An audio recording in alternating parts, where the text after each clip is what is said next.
Hollywood gave you a vampire. History gave you something far more terrifying. Not a creature of the night. A prince of flesh and blood. A man whose enemies trembled at the sound of his name. A ruler who covered battlefields with fear and inspired one of the most famous monsters ever created. His name was Vlad the Impaler. But the real story is far more shocking than Dracula. The year was around 1428. Europe was changing. Kingdoms were rising. Empires were colliding. To the south, the mighty Ottoman Empire expanded with unstoppable force. Village after village fell beneath its armies. King after king surrendered. Between east and west stood a small land. Wallachia. Part of what is now Romania. It was not rich. It was not powerful. But it stood directly in the path of one of history's greatest empires. Every day was a fight for survival. Into this dangerous world a boy was born. His name was Vlad. No one could have imagined that centuries later the entire world would know a different version of his name. Vlad was born into royalty. His father was Vlad II Draco. A respected prince. A skilled warrior. But there was something unusual about him. He belonged to an elite order of Christian knights. The Order of the Dragon. Its purpose was simple: defend Christian Europe against the advancing Ottoman Empire. Members proudly wore the symbol of a dragon. Because of this, Vlad's father became known as Draco. In the Romanian language of the time, the word meant the dragon. His son became known as Dracula. Not because he drank blood. Not because he was a vampire. But because he was the son of Draco. The son of the dragon. A title that history would later transform into legend. Vlad's childhood did not last. War changed everything. His father faced an impossible choice. Fight the Ottomans. Or make peace with them. He chose peace. But peace came with a terrible price. To prove his loyalty, he had to hand over two of his sons. Vlad. And his younger brother Radu. They were only boys. Taken from their family. Taken from their home. Taken into the heart of the Ottoman Empire. Not as honored guests. As political hostages. Imagine that moment. Watching your father ride away. Not knowing if you would ever see him again. Knowing your life no longer belonged to you. For young Vlad, childhood ended that day. The Ottoman court was unlike anything Vlad had ever seen. Magnificent palaces. Endless soldiers. Strict discipline. Immense wealth. And absolute power. The princes received an education. They learned languages. Military strategy. Horse riding. Sword fighting. Archery. Politics. They studied alongside future Ottoman leaders. But make no mistake. They were still prisoners. Every lesson came with a warning. Behave. Or your family would suffer. Escape. And you could die. Every day reminded Vlad that freedom had been taken from him. Captivity changed both brothers. But not in the same way. Radu adapted. He embraced Ottoman culture. He made friends. He earned respect. Eventually he became one of Sultan Mehmed's closest allies. Vlad was different. He never forgot why he was there. Every order reminded him he was not free. Every insult burned into his memory. Every humiliation hardened his heart. The brothers who entered captivity together would one day stand on opposite sides of a battlefield. History had already begun pulling them apart. During those years, Vlad witnessed things few children should ever see. Public punishments. Executions. The harsh realities of medieval politics. Mercy was rare. Power was everything. Weakness invited destruction. He learned that fear could control armies. That discipline could build empires. That hesitation could cost thousands of lives. These lessons stayed with him. The frightened hostage who entered the Ottoman court would never return as the same person. Then terrible news arrived. Back in Wallachia, everything had fallen apart. Vlad's father had been overthrown and killed. His older brother Mircea was captured. According to many historical accounts, he was buried alive after being blinded. Vlad had lost his father, his brother, his home, his kingdom, almost everything. And he could do nothing. He was still a hostage. Imagine the anger, the helplessness, the grief. The boy who had already lost his freedom now lost his family. From that moment forward, one goal consumed him: return home, take back his throne, and make sure no one could ever take everything from him again. Years later, opportunity finally came. The political winds shifted. The Ottomans released Vlad to pursue his claim. He was no longer the frightened boy who had entered their court. He was a hardened young prince, trained by one of the greatest military powers on earth, driven by loss, fueled by determination. But the kingdom waiting for him was even more dangerous than the one he had left. Corruption, betrayal, violence. Every noble wanted power. Every neighboring empire wanted control. Vlad claimed the throne for the first time. But his rule was short. He was forced into exile. Most men would have surrendered. Vlad did not. He waited, watched, planned. Then he returned. After years of struggle, he finally secured the throne in 1456. This time he intended to keep it. The country he inherited was on the edge of collapse. Bandits roamed the roads. Nobles plotted against the crown. Bribery infected the government. Vlad ruled with absolute authority. Laws were enforced without mercy. Stories spread that a gold cup could be left beside a public well and no one dared steal it. Whether every story is true or not, they reveal how people remembered his rule.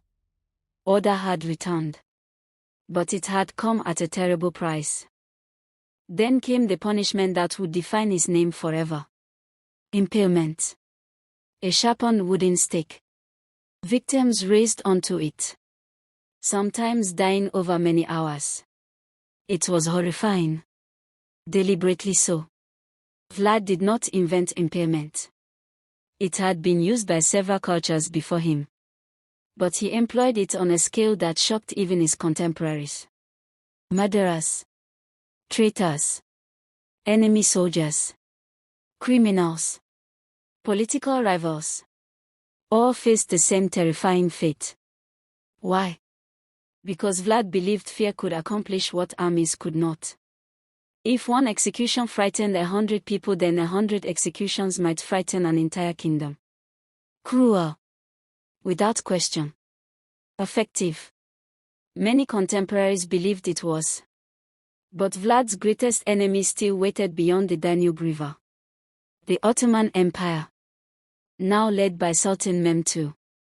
The same ruler who had conquered Constantinople. The most feared commander in Europe. The Sultan demanded loyalty, tribute, and young men for military service. Vlad refused. His answer was clear. Wallachia would remain free. War became inevitable. Vlad would need something stronger than numbers. He would need fear. As the Ottoman army advanced, they found empty villages, burned crops, poisoned wells. No food. No supplies. No rest. Vlad ordered a scorched earth campaign. If his people could not use the land, neither would the enemy. Ottoman soldiers marched through smoke and ash and silence. Every mile weakened them. Every day exhausted them. But Vlad was only beginning. Then came one of the boldest military operations in history. The night attack. June 1462. Darkness covered the battlefield. Vlad divided his forces. Silence. No drums. No warning. Only shadows. Then they struck. Wallachian horsemen burst into the Ottoman camp. Chaos exploded. Torches fell. Horses panicked. Soldiers awoke in confusion. Some attacked their own comrades in the darkness. Vlad's goal was astonishing. Kill Sultan Mehmed himself. End the war in a single night. He and his men fought their way deep into the camp, searching for the Sultan's tent. But in the confusion they missed him. The Sultan survived. Yet the attack achieved something almost as important. It terrified one of the largest armies on earth. As Mehmed's army continued its advance, it reached the outskirts of the Wallachian capital. Then the soldiers stopped. Before them stood a sight almost beyond belief. Thousands of impaled bodies stretched across the landscape. Enemy soldiers. Captured prisoners. Displayed in rows. Like a forest made of death. The scene was meant to send one message. This is what awaits anyone who invades Wallachia. Even Ottoman chroniclers describe the horrifying display. According to historical sources, Sultan Mehmed was deeply disturbed by what he saw. He reportedly concluded that defeating a ruler willing to inspire such fear would come at an enormous cost. Sometimes the most powerful weapon is not the sword. It is the fear of what happens if you lose. Vlad had survived the Ottomans. He had defended Wallachia. He had terrified one of the greatest empires on earth. But his greatest defeat did not come on the battlefield. It came through betrayal. His resources were running out. His allies grew uncertain. The Hungarian king Matthias Corvinus had promised support. Instead, Vlad was arrested. Not by his enemies. By those who should have stood beside him. Many historians believe the charges were politically motivated, giving Matthias a reason to avoid a costly war with the Ottomans. For years Vlad remained a prisoner. The prince who had ruled a kingdom now lived behind walls. Powerless. Waiting. In 1476, more than a decade after losing his kingdom, Vlad returned once again. Support from regional allies helped him reclaim the throne for a final time. But his final reign lasted only weeks. Perhaps months. Then came the last battle. No grand farewell. No glorious ending. Only war. As he had lived, so he died. Fighting. Most historians believe Vlad was killed in battle against Ottoman forces or by rival nobles. His enemies reportedly sent his head to Sultan Mehmed II in Constantinople as proof that the feared prince was finally dead. The man who had terrified Europe was gone. But his legend was only beginning. More than 400 years passed.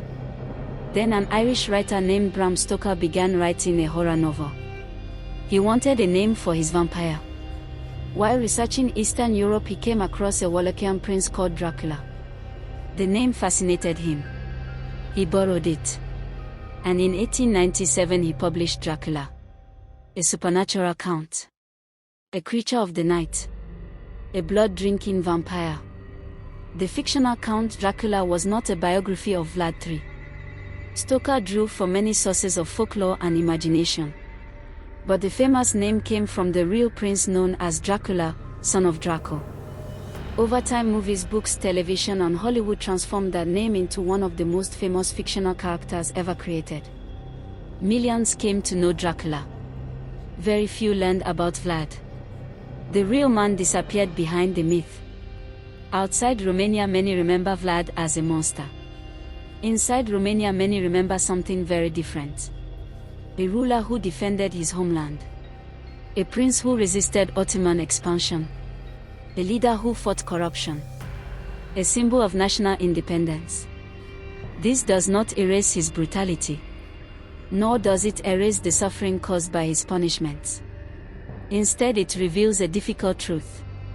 History is rarely simple. The same person can be remembered as a hero by one nation and a villain by another. Was Vlad cruel? Yes. The historical evidence leaves little doubt. Did he rule through fear? Absolutely. But was he simply a bloodthirsty monster? History says the answer is more complicated. He lived in one of the most violent periods of European history. A time when rulers across Europe and the Ottoman Empire often used extreme punishments to maintain power. Vlad's methods were exceptionally harsh even by the standards of his time. Yet many of his supporters believed those methods protected Wallachia from invasion and internal chaos. Hero, tyrant, defender, executioner. Perhaps he was all of them. History does not always give us perfect heroes. Sometimes it gives us deeply flawed people forced to make impossible choices. Hollywood gave the world a vampire. History gave the world a prince, a hostage, a warrior, a ruthless ruler, a defender of his homeland, a man whose name became immortal. Not because he drank blood, but because his life blurred the line between history and legend. The real Vlad Dracula was neither the monster of fiction nor the flawless hero of legend. He was something far more human. A man shaped by war, trauma, power, and impossible choices. And perhaps that is why his story still refuses to die. Do you think Vlad the Impaler should be remembered as a national hero who defended his people, a ruthless tyrant who ruled through terror, or both? Drop your answer in the comments below. And subscribe to Unveiled History, because the truth is always more powerful than the myth.